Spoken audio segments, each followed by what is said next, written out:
Hey, this Mac, the Halal Goat. Make sure y'all subscribe to Beers and Bottles on their YouTube and their Patreon for the latest and exclusive content. Big ups Louis J. Big ups the homie GL. And one more thing.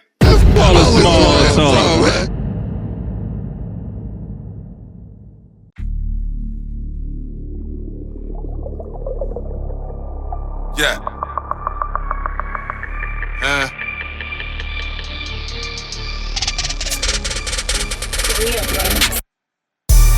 Beers and bottles. Beers and bottles. Beers and bottles. Beers and bottles. Flyest niggas. Baddest models. Poppin' shit. Poppin' bottles. It's your main man, PBM Louis. It's the homie GL. And we're Beards. And Bottles. No guest today. It's only me and the homie. And what we doing? Music reviews. Music man. reviews. And we talking about current events, man. Remember the time. Let's go. The time. Let's play the video. Remember the time. We're going to go a little bit through it.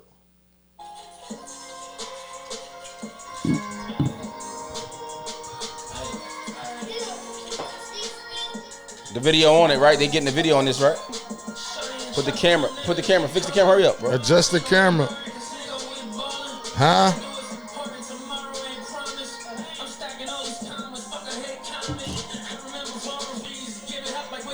Why would you move my camera? That makes sense. That's the one you. right in front of the John.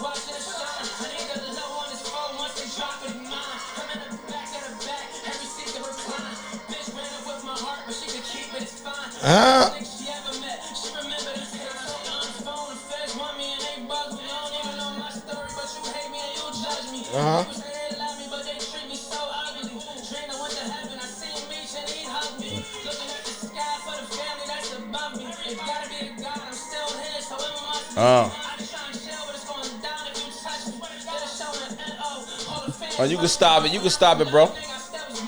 Oh my God. Hey yo, I think.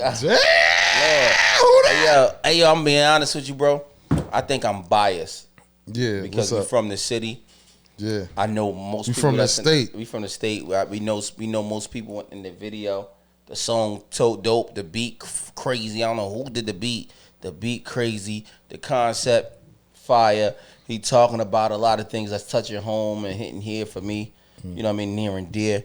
I just think it's a dope video overall. I'm an LBL fan supporter. Do you think that's what Jersey sound like? Is that the Jersey sound? Personally, you know, a lot of people over the drill shit, over the techno club shit. I think Sue Surf and LBL is our sound. That's our pain music. Pain. I think that's us. That's what Jersey is. Joe Buttons. Yeah, Joe Budden started it. You know, Joe Budden started with the mood music. Yeah. You know what I mean? The sound, you know, real reality talk. And you know what I mean, real emotions. I think that's what Jersey do. I think it's just an extension from Jersey, from Joe Budden. I mean, trickle down to, you know, LBI, Arsenal. You know what I mean? Fetty Wap. Fetty Wap. Fetty Wap got the I Remember joint. No, Fetty Wap. Fetty Wap got the I Remember joint. Fire. I'm just simply saying, like, you know, just from this right here, this point of view. You know what I mean? I think. Yeah, but I'm talking about the I Remember. What's your stance on it? How you feel about it? He talking that talk. This is my type of shit. This is what I ride to. You know what I'm saying? In the car, just listening, chilling. Got my ice cup. Got my vibe. You know what I'm saying? Chilling. This what I listen to. You know what I'm saying? And this is what I'm talking about. Like, fellas, look.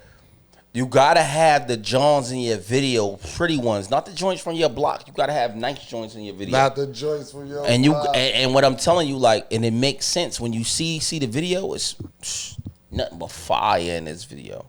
And I like it. You know what I'm saying? I like it. It's a lot. It's a lot. So it's Beers and Bottles. Fuck all the small talk. We fucking with it. We fucking with it. We fucking with it. We give it a 5 out of 5. It's fire. That's our review. Type of shit. Let's get to it. Boom. Music review over. I mean, your man's Big Bang interview with 6ix9ine. What you think about it? I'm gonna be honest with you, bro. Like, A lot of people was talking crazy. Like I seen a couple gang members that got their podcast, the blood niggas. A lot of others, Asian niggas that got their own. They had blood, had whatever. You know what I mean? And they was like, yo, rule number one, he shouldn't be interviewing the rat. I think the problem is with this, bro. This is the problem. We gotta separate our personal lives and our business. What we did or what we doing, that's our personal life. If we're not making no money off it, you know what I mean? What we are, what we claim, what we represent, what our flag is, what nation we standing with, and those morals, that's our personal life. Our business have nothing to do with the two. So if he want to interview a rat, by all means do that. You know why? Because he's part of media and it's going to get views up. It's great for business. You're using a rat. You know what I mean? And you're asking the questions that you're supposed to ask to make things go up. A lot of people don't understand. They're like, oh, he doing this for clout. Well, the business is for clout. That's what moves things forward. A lot of times people don't know how to separate the business from the person. So would you interview a rat? We interviewed a rat. On the paperwork, he wasn't a rat. Would you interview a flat out rat? Yes. And you know what? As in the process of me interviewing the rat, I figure out what it's gonna do for me. I'm gonna ask the tough questions because and then I'm one of them guys, right? I'm not just gonna keep calling niggas out their names. I don't care about nobody's expectations of me. I can fight. You know what I'm saying? Not just keep. A lot of people be soft and afraid of other people. And because I heard one guy saying, oh, I was going to interview Charleston White, and my guys were saying that he was a rat and he was in paperwork, so I never interviewed him. And so he was only charging $3,000 then, and now he charging $10,000 to $50,000. So now I missed out on the opportunity. Then I seen the same niggas that told me not to interview him, they interview him. Right, but you also got a clip. You got a clip out that say you got your beliefs about such and such, such and such, and rats was one of them. Right, still got my beliefs about rats. That don't got nothing to do with my personal life. I mean, I got. So you got your beliefs, but you'll still interview them. Yes, that's my personal life. That's not my business. You got to learn how to separate the two. Yo, so let me ask you a question. I got my beliefs about, you know what I'm saying, a different race of people, a lot of race of people. They still come out and eat at my restaurant. If you know what I'm saying, if I got a restaurant, I'm not going to segregate them from not coming through the restaurant. Life is about things, right? Like this, two or three different things when it comes to doing your business and when it comes to me living how I live, right?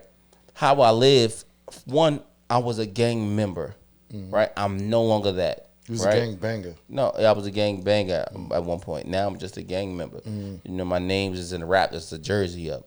So I'm no longer partaking in meetings. I'm no longer partaking in what goes on with the gang. I don't have no understanding of who the young guys are. Kind of, I'm removed from a lot of that.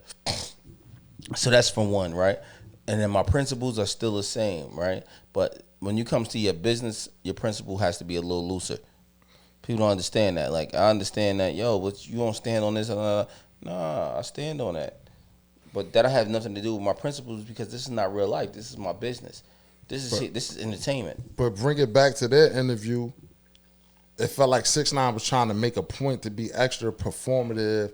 He was yelling at him. He was saying he was screaming. He podcasting. And Big Bank was like, yo, we were talking, you was cool Daniel before the cameras cut on. Right. That's the difference. That's what I'm trying to tell you. Niggas got to understand. He just set it out for us. That's the difference between you personal, we outside and personal, we having a personal conversation, me and you, and me performing is an art. People don't understand that. People don't take this job serious. That the seats that you and I have, they don't respect them, right? And being that they don't respect them, they don't understand it's an art to this, right? And you have to be performative to do this job great. Like, it's a lot of good podcasters, but you want to be one of the greats, then you got to perform. And if you don't put yourself in a position to perform, you're never going to be great. So you could put your morals aside for monetary gain. That's not what I'm telling you. What I'm telling you is that my morals have nothing to do with my business because business there is no morals. They say no feelings in business at all. They say if you think it's loyalty in business, you're a fucking fool. Right? So if that's the case, they said that or you said that? I said that. But I'm simply saying. So if that's a fact, if that is a fact. Yeah. Right, if you think it's loyalty, but then, I liked it, line. Yeah, I feel you. But then all business is gone. Then all morals are gone. That's what I'm saying to you. So to catch a thief, a lot of times you got to be one. To catch a liar, you got to understand one. It's the same thing with us going on our everyday journey here as podcasters. We got to be objective to all walks of life, then don't do. If you can't do that, and you can't separate your personal beliefs from what's happening here, the person, then we shouldn't be doing these things. It's people up here that probably rape people that we don't know about, and they having the conversations with them, so we really don't know what's going on in the back end. You get what I'm saying to you? I remember they had the thing about Math Hoffa. A woman said whatever she said about Math Hoffa. She was from Newark. She was from Newark. I don't want to say what it was, but we still had to have those conversations with her. And then if we see him, we had the conversations with him, right? Mm-hmm. Because we don't know what's really real and what's not. Even if we did, we still had a conversation with him. We got to be honest with ourselves. It's about performative. What we gonna do next? And then some people. Let me say this to you. You think a lot of people shouldn't be forgiven for what they did before? If that's the case, then you shouldn't be here. It's a lot of niggas you robbed. It's a lot of niggas I did things to. I also got robbed. I'm just simply saying to you that we play a part of the trifecta, the system. A lot of people don't understand this part right here. When you selling drugs, when you robbing, when you in the street life, you naming all the elements, but you forget one, and that's snitching. That's a part of the game. That is the game. The game is snitching part of the game? It's part of the game. It's been happening before us. Bro, before you, 150 niggas sold drugs and 150 niggas got told on. It's part of the game. Nicky Barnes was the biggest hustler ever. Once he got locked up, niggas started fucking his bitch, he told. That's in the 70s. That's before us. I can name numerous cases when niggas that was kingpins that told. I don't condone no snitching. I ain't say I condoned it. I said it's a part of the game. People, it's a difference. Oh, you charge that to the game? I get you, but no, I not charging. It's a part of the game. What I'm telling you is that if you selling drugs, you gotta know that it's an 89% chance, 90% chance that somebody's gonna snitch on you. It's part of the game. I can't be seen with you. I can't stand with you. It's not about being seen with it. That's not what I'm saying to you. I'm talking about. I'm talking about on camera. We cool. talking about interviews. That's what we talking about. If I'm interviewing a rat, you're gonna interview him with me. I'm gonna tell you beforehand. I don't want to do this. Yeah, I understand what you may tell me. Cool. It's somebody from my hood that's told. Rest in peace to him. If he was still alive, I'm not interviewing him. I can't. Well, I'm telling. I interview the fuck out of that. I can't stand. You're talking about something that's a little different now. You talking about this the difference? I'm talking about rats. No. This is the difference. You about to say that's personal. You talking about somebody that ratted on our personal friends. That's different. A rat is a rat is a rat is a rat. That's not true. You talking about a nigga that ratted on somebody personal. It's your personal business. Yeah. It's certain sets that I'm not gonna be cool with because Brucey died. Okay. Right. That's forever. But I'm still gonna be able to conversate with some bloods because they ain't do nothing personally to me. What I'm telling you is some rats that I'm gonna be able to conversate with. I'm not from New York. Tell me all the niggas you ratted on. Let's talk about it. So you'll interview Troy Ave? Yeah, absolutely. And you were interviewing with me. What I want to though is the question. Fuck all what you want to do. You asking me? No, it's not fuck what I want to. You're not an idiot. When I say fuck what you want to do, I don't mean that as like a disrespect to you as a man. I'm simply saying to you, this is our business. You're smart enough to know that this is a make our business grow, and we're gonna challenge him, and he's gonna challenge us, and let's go from there. You right in that aspect, but I also think that's corny when niggas interview people just to argue with them the whole time. Like that's not. There's nothing entertaining about that for me personally. You know what I'm saying? We're not talking about you personally because you personally don't count. I'm only giving my ideas. Gotcha, you know but what I'm telling I'm a fan of podcasts. I watch podcasts. You're not a fan of podcasts. Let's get this. Let's get this. I watch some. Let's stop that. I watch Gilbert shit every day. You're not. First of all, you're not an objective person. I know you personally. You're not an objective person. You're not a fan of podcasts. You like a couple podcasts, but you're not a fan of podcasts. You only do things that you like. Your Instagram only filled with women. You only talk. Sports. You only talk. Yeah, sports. You only Sports talk to women, certain people. You don't even care for certain people. Right. I align myself with like-minded individuals. So what I'm telling you, I'm not that guy. Your mind is a box. How you do things is a box. You're experiencing a box of the world. Okay. I experience the world. And I'm telling you that being that our optics are different, how we view things, that when we come up here and we sit and talk and be out of whack, but for the greater good. Like we yin and yang for the greater good. type shit. But it's your main man, PBM Louis. Nah. Okay, go fuck with you. So let's talk about now. You know, Drake dropped tonight. Drake dropping hour and 30 minutes. You anticipating it? I'm more than anticipated. Iceman. I know you not like you one of them guys that's in between. You not a Drake fan, but you ain't no crazy Drake fan. You like in between. No, if it's hot, it's hot. Yeah, you one of them But guys. Drake as a person, I don't know if I would be a fan of him like you a fan of him. I treat it like R. You Kelly. separated? I treat it like R. Kelly. Yeah. I think R. Kelly. So I seen Telly Riley talk about like that. He was like, yo, who's the Jordan of R&B? And then he was laughing and stuff. He's like, He's like, the nigga said, oh, it must be hard for you. He's like, nah, it ain't hard, nigga. R. Kelly is. All I'm saying to you is I'm the one of them guys that's able to take the person from the what's the name, and then I always say to myself, I don't know these people. Like right. I don't know Drake, so we can say what we say about the nigga. To me, he looks cool. I think the nigga's cool. I'm just telling you my personal opinion. What you mean by cool? He fucking niggas, bitches, and niggas gonna go to war with food or matter. That's cool. So you think he cool? When you think of who's cool, I know my friends. I don't want to go. I mean, I just wanted to know. I just say I know you. And I know of my other friends. Some of my friends is fucking a lot of niggas, bitches, and a lot of niggas be mad at them. I'm just saying I wouldn't sit him at the cool table. I'm just think he's cool. I'm sitting him at the cool table, but he's just one of them guys that's just a one off. He by himself. He 100 niggas after him, and he's by himself, standing by himself alone. Bro, I'm the underdog. Nobody never likes me. My friends, mothers, families, sisters, brothers, and cousins used to say, "Tell Payday, you can come, bro, but leave Louis home. Leave Louis home." So I understand. And I understand them. Man, I understand them niggas too. Because I'm a lot to deal with. But I also understand that whoever do deal with me will be rewarded. A lot of people don't understand that.